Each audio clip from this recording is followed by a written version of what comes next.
Hello class, so today we're going to be doing a pre-read background of this week's time era um, involving Kate Chopin and Desiree's Baby.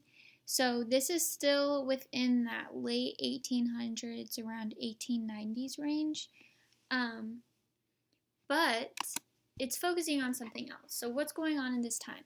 This was written during the same period that we learned about last week.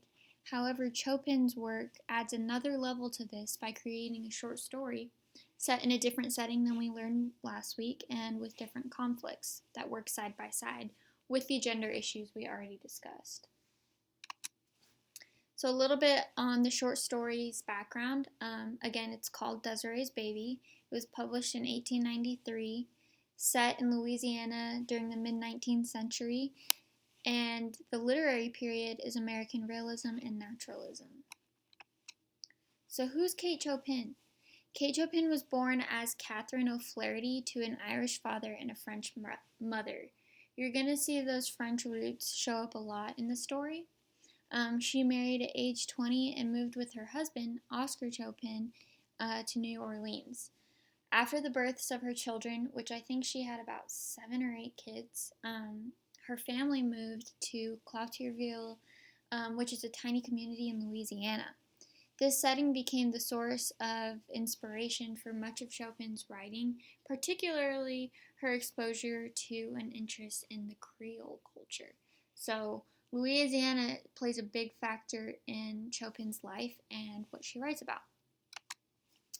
So what's going on at the time the story is written? The author of Desiree's Baby, Kate Chopin, moved, as we said, to Cloutierville in Louisiana. This caused her to look at Creole culture as a point of inspiration for her writing.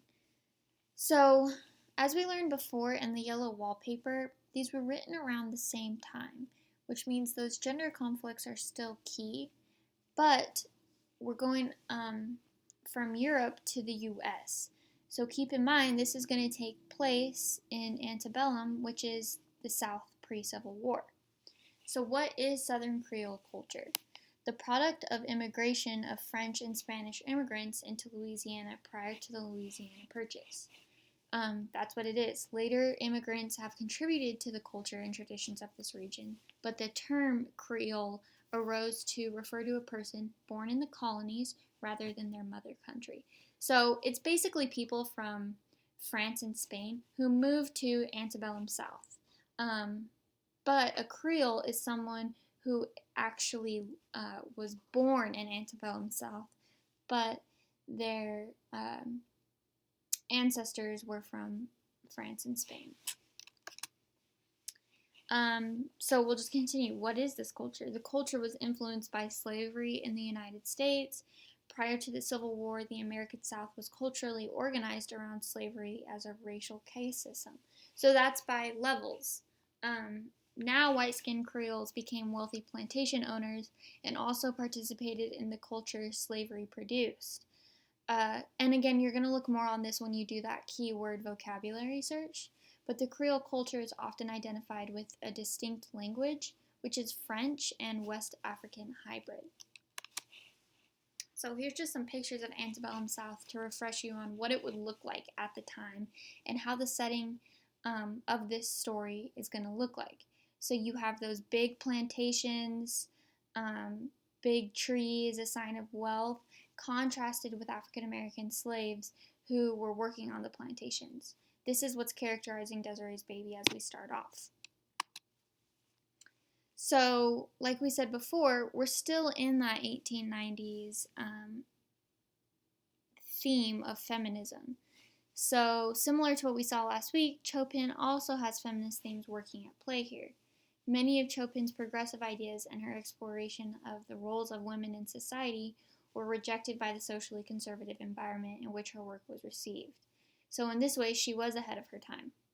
And again, think of those themes that we saw last week. Those are going to be working here, but in a slightly different way. So we have this concept of intersectionality. And it's this idea that oppression can't be reduced to only one part of an identity. Each oppression is dependent on and shapes the other. So last week we talked about slightly class, but mostly gender Gender was the big oppression in our unit last week. Now we're going to talk about race and class. And as you can see from this diagram, they cross-section. They work with each other to further oppress someone. So the heroine in this story, well, I wouldn't say heroine, just main character. She's a woman of ambiguous race and of high class. How those intersect and how those work together, not only with her, but the other characters of the story, are going to shape the theme and show you the issues working together here. So really keep in mind this idea of intersectionality because it's going to show up time and time again in our units, especially when you have authors that aren't white.